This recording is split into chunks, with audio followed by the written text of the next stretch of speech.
Well, hello there, you amazing, beautiful, wonderful people.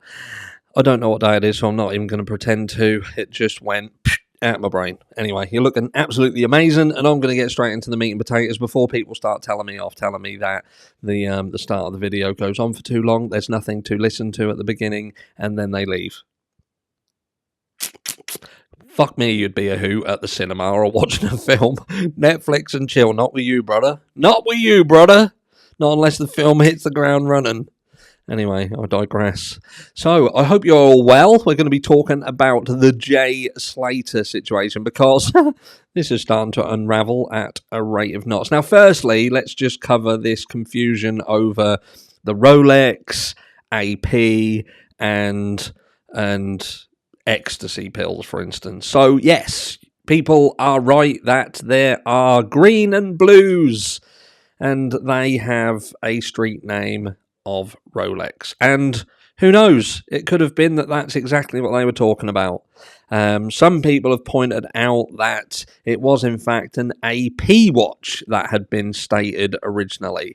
Now, the thing that throws a spanner in the works there is that you will not get an AP, especially a Royal Oak, for 12 grand. And if somebody knows of where there is one, let me know. I'll buy 10. But anyway, I digress again. So look, who knows about the watch? Who knows? What we do is we look at the stuff that's out there and we report it and we comment on that. And today we're talking about two things, primarily. The money, where the money's going in terms of the funding, the GoFundMe, as Mum has come out and she has stated exactly where that money is going. And then more importantly, the person whose house it was that he was staying, because that's not dodgy.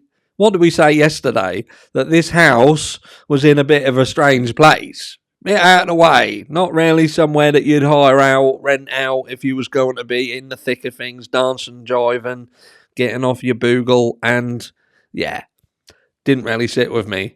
Looked a little bit like more of a Fidel Castro hideout. But anyway, put a pin in that. We'll come to it. Let's talk about money first. Jay Slater's mum shares new update on where the GoFundMe money is going. Jay Slater's mother has revealed she's using some of the GoFundMe money to support TikTok Mountain Airport are not worth every penny. Because he's done fucking loads since being out there.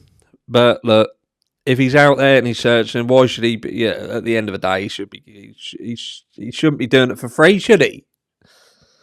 He searches for her missing son in Tenerife. Arnott has been posting regular updates on social media platforms since travelling to the Spanish island to help find the missing 19-year-old from Lancashire. I don't know how big his following is. I've not been bothered to look. But obviously, if it's a certain size, then he's likely getting paid through that as well. But again, I'm not saying he is, because I haven't looked, because I can't be bothered. But just saying that if he's got a fairly decent following, then he'll be getting paid off that. So, to help find the missing 19-year-old from Lancashire who disappeared after a rave more than 2 weeks ago, with donation passing £48,000 today. Debbie Duncan has posted a new update saying she's using some of it to provide Arnott with equipment and essentials, because he's definitely not got the equipment that he needs, being a climber and stuff.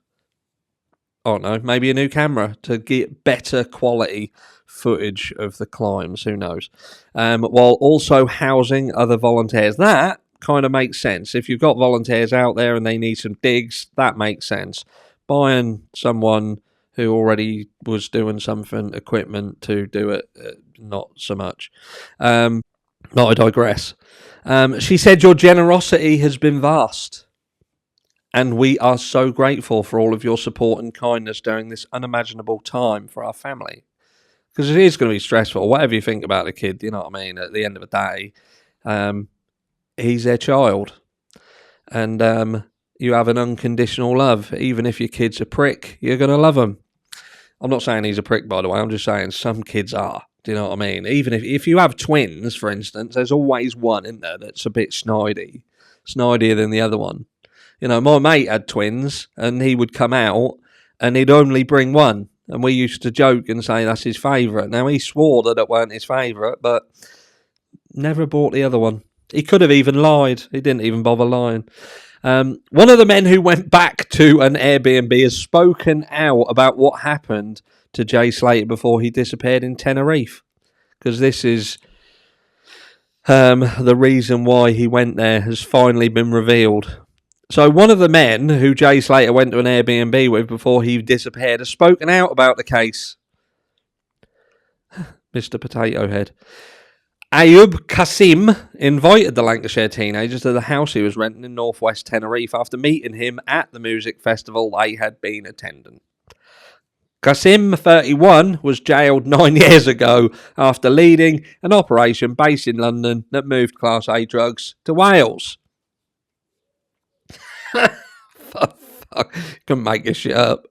It's like it's so obvious what went tits up here that it's He's already spoken to the police about his night with Jay. Qasim was staying there with his unnamed friend who is reportedly known as Johnny Vegas. What a legend. Police said the men were irrelevant to their investigation. So let's just stick a pin in that for a second, right? Let's get this straight.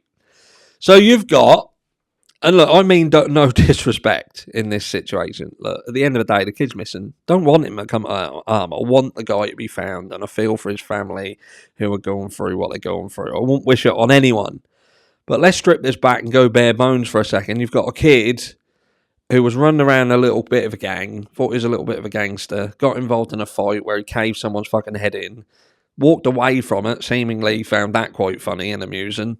And he's then gone to Tenerife, been involved in a property that's out in the fucking arse end of beyond, that looks like some sort of drug meeting den, do you know what I mean? It don't look like your average place where teenagers go and rent out together to go to this festival that's there. You've then got a situation where seemingly all the friends ditch one another, and Jay ends up somehow involved in going to a property that's out again in the arse end of the fucking back and beyond.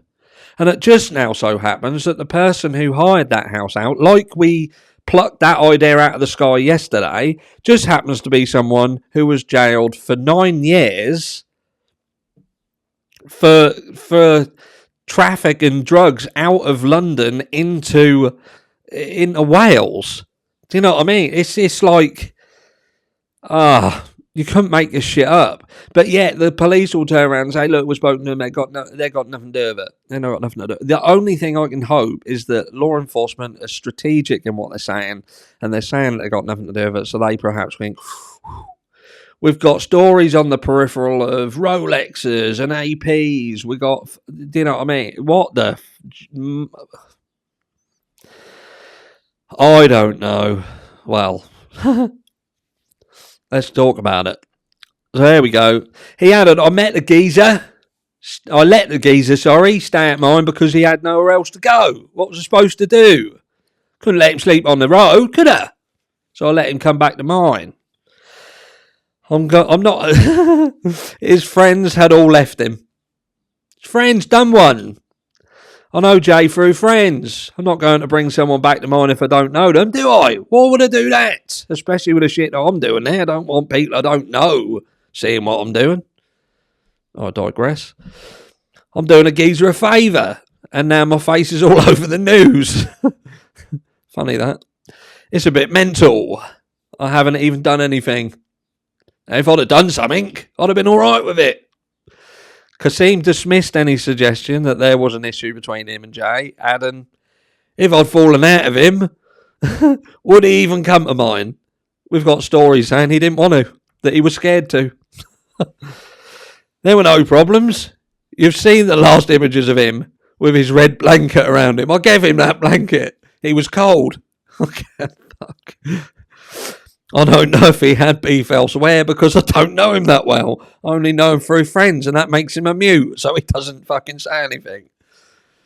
This is becoming a joke. He also confirmed that he has not spoken to TV detective Mark Williams Thomas, who was also as fucking useful as a chocolate teapot, who has gone out to Tenerife to investigate.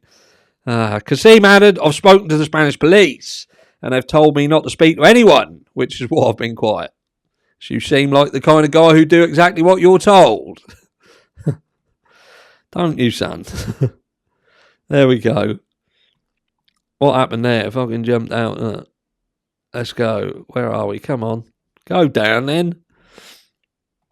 Would you like daily news? No, I fucking wouldn't. Right, here we go. Asked how well he knew Jay, he added, everyone knows each other. I'm not going to slander anyone. He's a cool guy. Jay, he ain't got a problem with me, and I haven't got a problem with him or his mates. We just all talked to each other, and everything was sweet. The owner of the Airbnb where Jay stayed, which is an 11-hour walk from his accommodation, said she saw Jay set off on foot early the next day after he had missed his bus back. There we go. And I think there was a statement, I can't find it here, look, but the statement he said was basically, he came to my place alive, and he left there still alive. That's a bit like, the first thing that came into my mind was like Ivan Drago. If he dies, that sort of thing. But look, there's so much tomfoolery around this case, I don't know what to make of it. But the more I hear, and the more things that keep cropping up, like stolen watches, or whether the watch thing, the Rolex, is code for something else. Again, I'll just say that you're not getting an Audemars Piguet, especially a Royal Oak, for 12 grand. And if, again, that offer is genuine, if someone knows where you can get a genuine one for 12 grand, hit me up, I'll have it. But look, it is what it is. We're now heading into territory where there is a very, very likely possibility that Jay will either not be seen again or he'll be found and he won't be well. Let me know down below what you think with all the latest stuff that's coming out, and I will catch you all tomorrow.